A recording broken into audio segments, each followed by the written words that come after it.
The room at the Ormond Hall felt, at first, like a conspiracy of light and taste.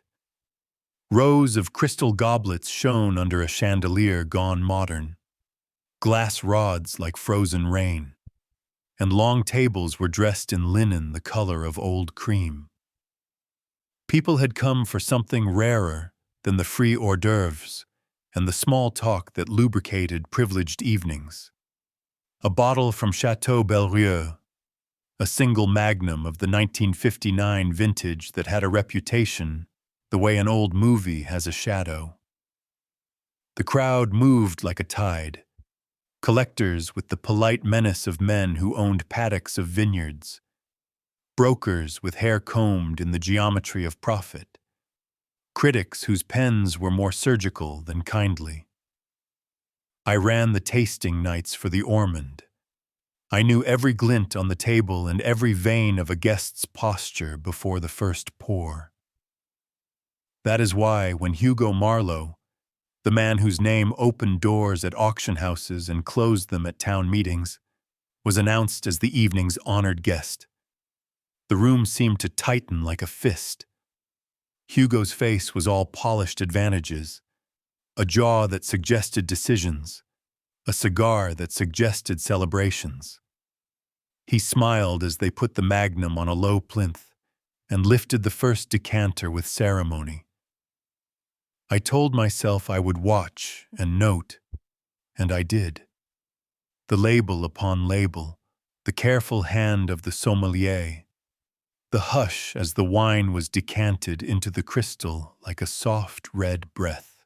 The first sip passed formally through a dozen mouths before the accident unspooled.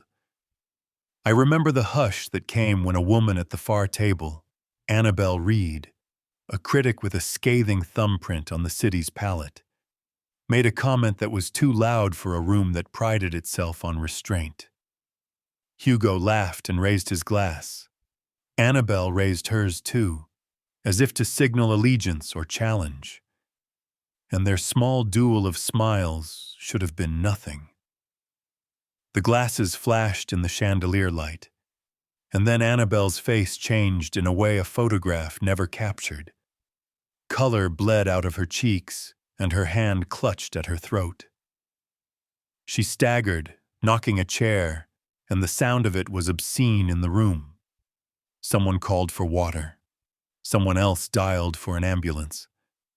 A doctor in a checked blazer, the kind of amateur who always carries the virtue of a profession, pushed through the cluster and felt for pulse and breath. I knelt beside her because someone did, and because I had to do something, and I remember the quick, awful clarity of those seconds. Her eyes were open and drowning in something she could not name. They wheeled her out on a stretcher. We all followed because we were the kind who followed tragedies to see if they would land mercy on the table.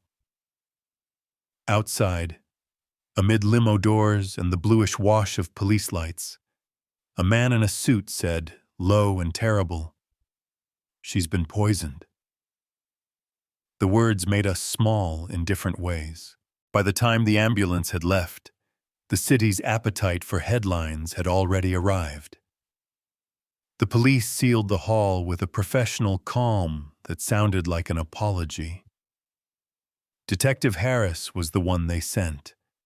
Not the tall, theatrical sort, but the lean one who had the look of a man who had tried to choose sentences for his life and found fewer choices than hoped. He asked me the expected things. Where was I when the wine was decanted? Had I noticed anyone leave the room? Who handled the magnum and the decanter? I told him the truth with the practiced concision of someone who had coached managers through crisis drills. Hugo had been presented and had raised a glass. The sommelier had held the decanter. The room had applauded. My answers felt small, like coat buttons compared to the winter outside. Later, in the quiet hush of the manager's office with fluorescent light humming like a mercy I had not earned, I listened to Harris explain the lab results in blunt fragments. A potent alkaloid, a bittersweet scent on the rim of the glass that forensic chemists matched to a cyanide compound. He did not use words to soften. Their job was to chop clarity from confusion. "It wasn't in the bottle," he said, and that line settled into my chest with a cold animal calm. Trace amounts were found only in the decanter and a single goblet. Whoever added it did so after the wine had been poured. I felt, for a moment, the dissonant luxury of the room, ritual and death in the same measure, a poison gilded by ceremony. Inwardly, I could think only one honest thing. I stood watching, and I didn't see the hand that did it. The investigation moved like a net tightening around a fish no one yet wanted to name. Security footage was the first brittle thing to crack. The hall's cameras were decent, but not intimate. They captured forms and the sweep of shoulders and the shadow a waiter cast against the wall. After hours of slow playing and pausing, Harris's tech flagged a motion, a gloved hand reaching across the sommelier's table near the moment the decanter sat down. The glove was black and thin, the sort a man would wear to avoid fingerprints rather than to keep warm. We all watched the frame until our eyes hurt. The footage did not show a face, only an arm and a shoulder, but it showed enough. The hand steadied, a small motion like pouring, and then a retreat into the arts of an ordinary evening. There were other things. A smear on the rim of the decanter that matched a lab swipe. A fiber lodged in a seam that a textile expert said was from gloves sold to an industrial supplier that serviced construction firms and private estates. Under pressure, people reveal edges they did not know they possessed.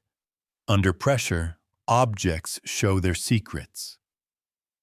Harris asked me who had access to the decanter between the pour and the serving.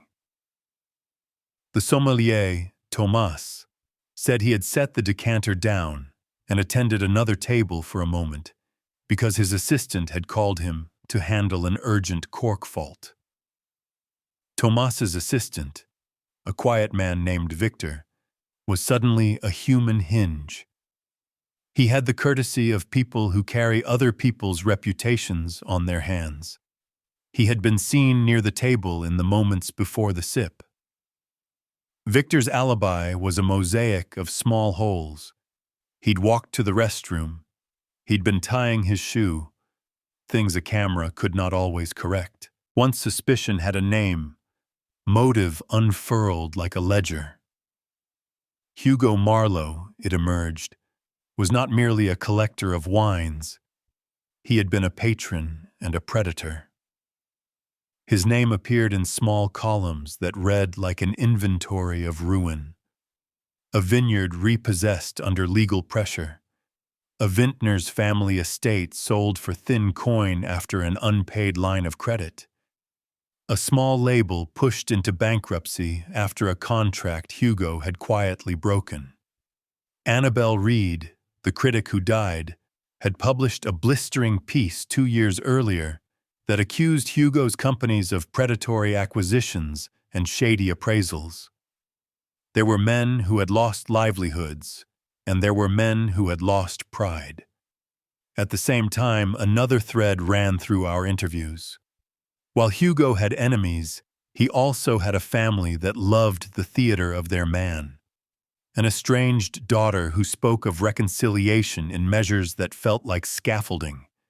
A lawyer who protected assets with a ferocity that sometimes suggested loyalty and sometimes suggested interest. We interviewed vintners whose vines had been clipped by Marlowe's contracts. We spoke to delivery drivers who had seen men in Hugo's employ meet with shadowed financiers. Motive can be as simple as revenge. It can also be as complicated as a ledger that drinks more lives than it needs.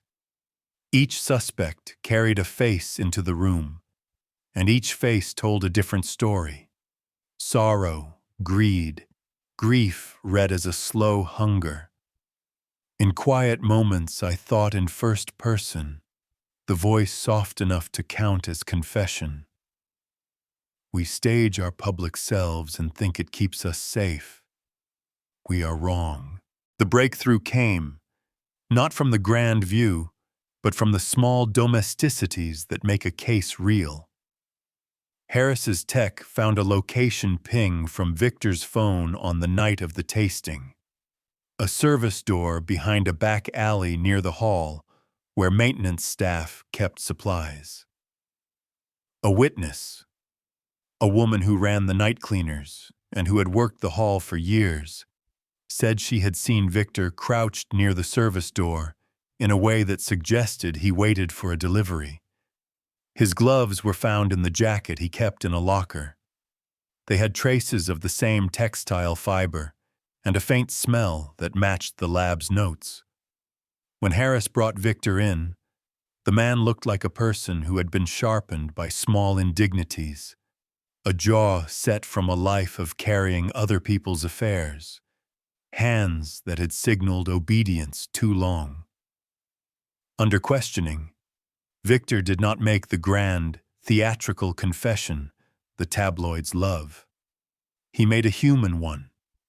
He admitted that Hugo had been pressuring him, not merely to fetch wine and to lean into silence, but to sign a paper that centered Victor's name in a debt that belonged to Hugo's company. When he resisted, Victor said Hugo called him to an office and humiliated him, and then sent the assistant on errands with fewer tips and more demands. He made me feel like I was always behind, Victor said, voice small. Like one more mistake and my family would be thrown out. Then the essential thing, in a voice that trembled like a man who had learned to cut his own sleeve, Victor confessed to being the hand that poured. He had not, he said, intended to kill Annabelle Reed. His aim had been Hugo. Why Annabelle drank the glass first was an accident of social code. She had moved to Hugo's table to press a point, a journalist's habit, a critic's need to step public to private. And Hugo had been generous in that infuriating way men of means can be. He offered to taste first. She refused the honor. And when the decanter moved through their orbit, she took it as an invitation to sharpen a conversation. Victor's plan had been ugly, but precise in his mind. A private humiliation made final. A ledger leveled by a single, terrible act. He had thought that Hugo would be the one to raise the chalice. He had not thought about Mr. Fate and how it plays cards with the living. When Victor explained the mechanics, Harris did not let the human sympathy carry him away. Legal processes have a weight that is not kind. Victor was charged with manslaughter and poisoning. The court would consider whether intent to kill Hugo made the act murder if someone else had died, and lawyers folded the case like a book in endless technical attention. Outside the legal machine, people argued the ethics of revenge, and the city strained at a debate the way a muscle tightens under a load. In the end, the Ormond Hall regained light and visitors, but it never quite regained innocence. There were candlelit events that followed, and menus rewritten to be safer, and a cleaning of the old decanters, as if the act of polishing could erase the stain. Victor's trial was a slow, bureaucratic theater. His confession cut a path through the small cruelty of revenge and the large cruelty of accident. Hugo retired from public tastings with a face that suggested both relief and an appointment for grief, and the Bel Rio Magnum, the bottle that had been in the middle of everything, went quietly to a private buyer who shelved it like an unsolved equation. I went back to managing tastings after too many hands had pointed and too many tongues had sharpened. I rechecked every label before the pour and trained staff to watch and to speak, because watching had failed us once and could not fail us again. Sometimes, late at night, while washing the crystal, I thought in first person, the thought looping like a prayer and a promise. We will build more careful rituals. We will not let ceremony hide our cruelties. The memory of Annabelle's hand at her throat lived in me like an unanswerable question. How small decisions shiver into catastrophe. The poisoned chalice had been less an instrument than a mirror. The thing we lift to celebrate can show us, in its red, how fragile the border is between civility and ruin.